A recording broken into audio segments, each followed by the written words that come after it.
Hello dear students, उम्मीद करता हूँ आप सब ठीक ठाक होंगे। मैं हूँ Asan Das. Welcome you to my YouTube channel. आज की डिस्कशन होगी fundamental forces in universe. So basically there are 4 fundamental forces in the universe and these are number 1 gravitational force, second one electromagnetic force, third one strong nuclear force and the fourth one is weak nuclear force. तो सबसे पहले बात हम start करते हैं gravitational force से। Gravitational force किसको कहते हैं? ग्रेविटेशनल फोर्स, यूनिवर्स में कोई भी दो बॉडीज़ हो, उन दो बॉडीज़ के बीच में जो फोर्स इंटरेक्ट करेगा उस फोर्स को हम क्या कहेंगे? ग्रेविटेशनल फोर्स कहेंगे। So gravitational force is responsible for the interaction between the two masses of the bodies that exist in the universe में कोई भी दो बॉडीज़ हो, उन दो बॉडीज़ के बीच में दरमियान में जो फोर्स होता है उस फोर्स को हम क्या कहेंगे? ग्रेविटेशनल फोर्स कहेंगे। यह जो ग्रेविटेशनल फोर्स है इसको यूँ अंडरस्टैंड करें कि ये दो बॉडीज़ हैं, बॉडी ए है, ये बॉडी बी है। ए बॉडी का सेंटर ये है, बी बॉडी का सेंटर ये है। तो ये फोर्स जो है एक्ट करता है from the centre of the masses of the bodies का ये जो सेंटर है, इस सेंटर से ये फोर्स एक्ट करता है।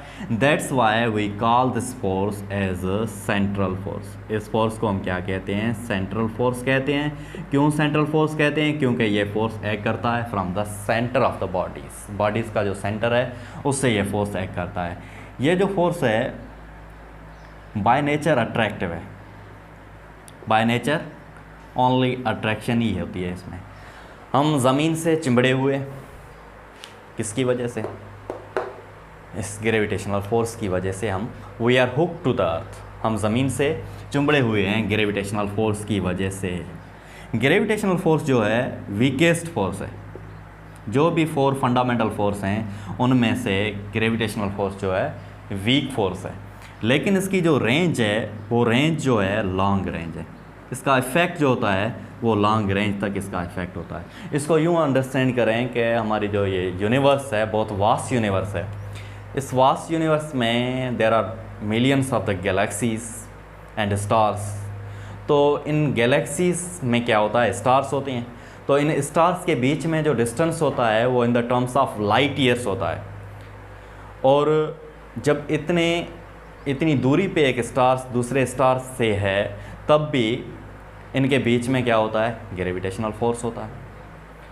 लाइकवाइज हमारा सोलर सिस्टम है, सन हमारा स्टार है एक।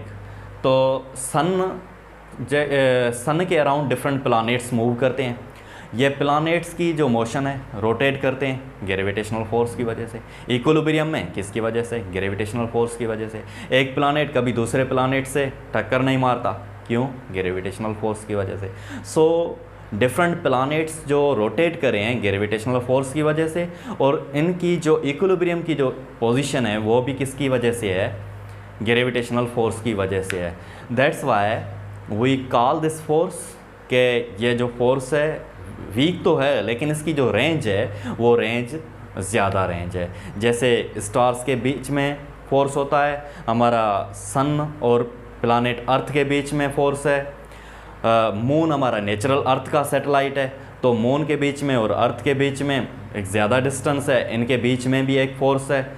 हम बैठे हैं प्लैनेट अर्थ पे, तो हमारे बीच में और मून के बीच में भी एक फ़ोर्स होगा। तो इस फोर्स को हम क्या कहेंगे? ग्रेविटेशनल फोर्स कहेंगे।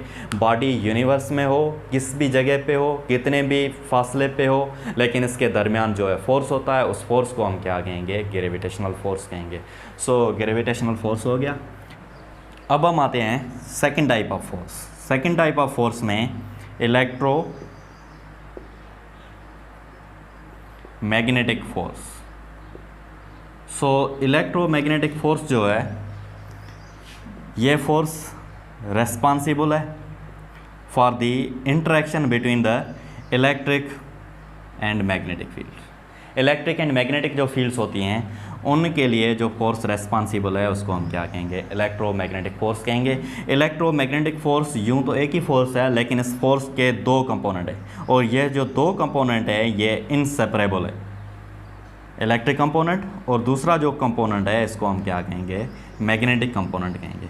इलेक्ट्रिक कंपोनेंट की वजह से ये जो इलेक्ट्रिक कंपोनेंट है ये कहाँ पे एक्ट करता है, बिटवीन जो चार्जेस होता है उनके दरमियान एक्ट करता है, और मैग्नेटिक जो कंपोनेंट है ये कहाँ पे एक्ट करता है, बिटवीन जो पोल्स होता है, पोल्स होते हैं उन पे उनके दरमियान जो है एक्ट करता है। तो अगर चार्जेस सेम हो तो सेम चार्जेस के बीच में क्या होगा, रिपल्शन होगी, और डिसिमिलर चार्जेस के बीच में क्या होगा, अट्रैक्शन होगी। लाइकवाइज अगर पोल्स क्या हैं, पोल्स सेम है तो पोल्स में क्या होगा, रिपल्शन का फोर्स होगा। सिमिलरली पोल्स अगर डिफरेंट है तो इनके बीच में क्या होगा, अट्रैक्शन का फोर्स होगा। सो ये दो कंपोनेंट हो गए, इलेक्ट्रिक कंपोनेंट और मैग्नेटिक कंपोनेंट। किसके हैं, इलेक्ट्रोमैग्नेटिक फोर्स के हैं। फोर्स एक की है लेकिन इसका कंपोनेंट दो है। अच्छा, ये क्या फोर्स करता है, डिफाइन करता है, किसको डिफाइन करता है, लाइट को डिफाइन करता है। लाइट इज़ इलेक्ट्रोमैग्नेटिक रेडिएशन, इसको डिफाइन करता है। और करंट इलेक्ट्रिसिटी, और इलेक्ट्रिक करंट को ये जो फोर्स है ये डिफाइन करता है। तो ये हो गया हमारा इलेक्ट्रोमैग्नेटिक फोर्स। अब हम आते हैं third type of force. Third type of force is strong nuclear force. Strong nuclear force name से ही आप अंदाज़ा कर सकते हैं कि यह जो फोर्स है स्ट्रॉन्गेस्ट फोर्स है among all the four fundamental forces. जो भी फोर फंडामेंटल फोर्सेस हैं उनमें से यह फोर्स स्ट्रॉन्गेस्ट फोर्स है। काम क्या है इसका, काम यह है कि जो फंडामेंटल जो पार्टिकल्स होते हैं, न्यूक्लियंस, पर्टिकुलरली न्यूक्लियंस और क्वार्क्स, उनको क्या करता है, ये बाइंड करता है। So this force binds the fundamental particle or nucleons. Fundamental particles or nucleons. Nucleons को ये जो क्या करता है, बाइंड करता है। Strong nuclear force, strong nuclear force binds the nucleons together. तो क्या होता है, अब इसको यूँ अंडरस्टैंड करें कि हम एक ये न्यूक्लियस लेते हैं। किसका न्यूक्लियस है, ये हीलियम का न्यूक्लियस है। हीलियम के न्यूक्लियस में दो प्रोटॉन होंगे और दो न्यूट्रॉन होंगे। ये प्रोटॉन का एक स्पेरिकल शेप है और इसका जो रेडियस है ये 10⁻⁻15 के आर्डर में, मीटर के आर्डर में, 10⁻⁻15 मीटर के आर्डर में किसका रेडियस है, प्रोटॉन का रेडियस है। तो ये प्रोटॉन जो है ये बेस पार्टिकल से बना हुआ है, और इन बेस पार्टिकलों को हम क्या कहते हैं, क्वारिक्स कहते हैं। तो क्वारिक्स बेस पार्टिकल हैं किसके, प्रोटॉन के बेस पार्टिकल हैं। तो इन क्वारिक के डिफरेंट टाइप्स होते हैं, 6 टाइप्स ऑफ क्वारिक्स हैं। Up quark, down quark, clockwise, anticlockwise और पॉजिटिव, नेगेटिव। सो ये क्वारिक के 6 टाइप हैं। तो एक हम प्रोटॉन लेते हैं, ये प्रोटॉन है। तो इस प्रोटॉन में क्या होता है, दो अप क्वारिक हैं और एक डाउन क्वारिक है। तो इन क्वारिक्स के बीच में क्या होगा, दरमियान में फोर्स होगा। ये फोर्स जो है क्या करता है, इन क्वारिक्स को एक पर्टिकुलर शेप देता है। उस शेप को हम क्या कहते हैं, प्रोटॉन कहते हैं। सो क्वारिक्स को पर्टिकुलर शेप किसने दी, स्ट्रॉन्ग न्यूक्लियर फोर्स, एक बाइंडिंग फोर्स है उसने दी। और इस प्रोटॉन को क्या बनाया, स्फेरिकल शेप का बनाया, इस छोटे आर्डर में 10⁻⁻15 मीटर के आर्डर में। सो इस जो फोर्स को हम क्या कहेंगे, स्ट्रॉन्ग न्यूक्लियर फोर्स कहेंगे, जो क्वारिक्स के बीच में एक्ट करता है और फंडामेंटल जो न्यूक्लियंस होते हैं, पार्टिकल्स, उनको क्या करता है, बाइंड करता है। अब हम आते हैं last type of force, fundamental force, that is weak nuclear force.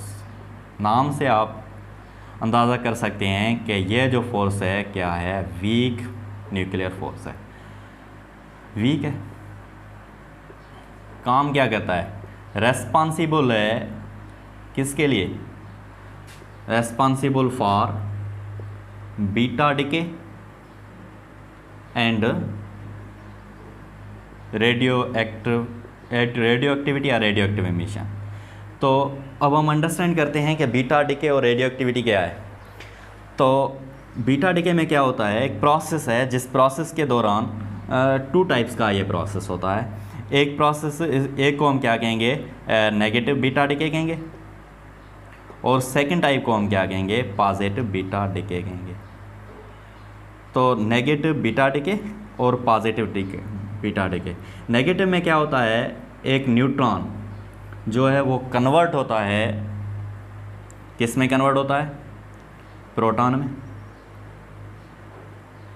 और ये पॉजिट्रॉन में, और न्यूट्रिनो जो पार्टिकल हैं एंटी न्यूट्रिनो पार्टिकल्स में ये कन्वर्ट होता है। सिमिलरली पॉजिटिव बीटा डिके में क्या होता है, प्रोटॉन जो होता है वो कन्वर्ट होता है किस में, पॉजिट्रॉन में, न्यूट्रॉन में, और न्यूट्रिनो जो पार्टिकल्स होते हैं न्यूट्रिनो, उसमें ये क्या होता है, कन्वर्ट होता है। तो ये हो गया बीटा डिके का प्रोसेस। ये जो कन्वर्जन होती है इसके दौरान जो फोर्स एक्ट करेगा उस फोर्स को हम क्या कहेंगे, वीक न्यूक्लियर फोर्स कहेंगे। और रेडियो एक्टिविटी क्या है, रेडियो एक्टिविटी भी सिंपल एक प्रोसेस है, spontaneous emission of radiation from the nucleus of the radio active element. Radio active element का जो न्यूक्लियस है उसकी डिसइंटीग्रेशन होती है। उसकी डिसइंटीग्रेशन जब होती है तो जो फोर्स एक्ट करेगा उस फोर्स को हम क्या कहेंगे, वीक न्यूक्लियर फोर्स कहेंगे।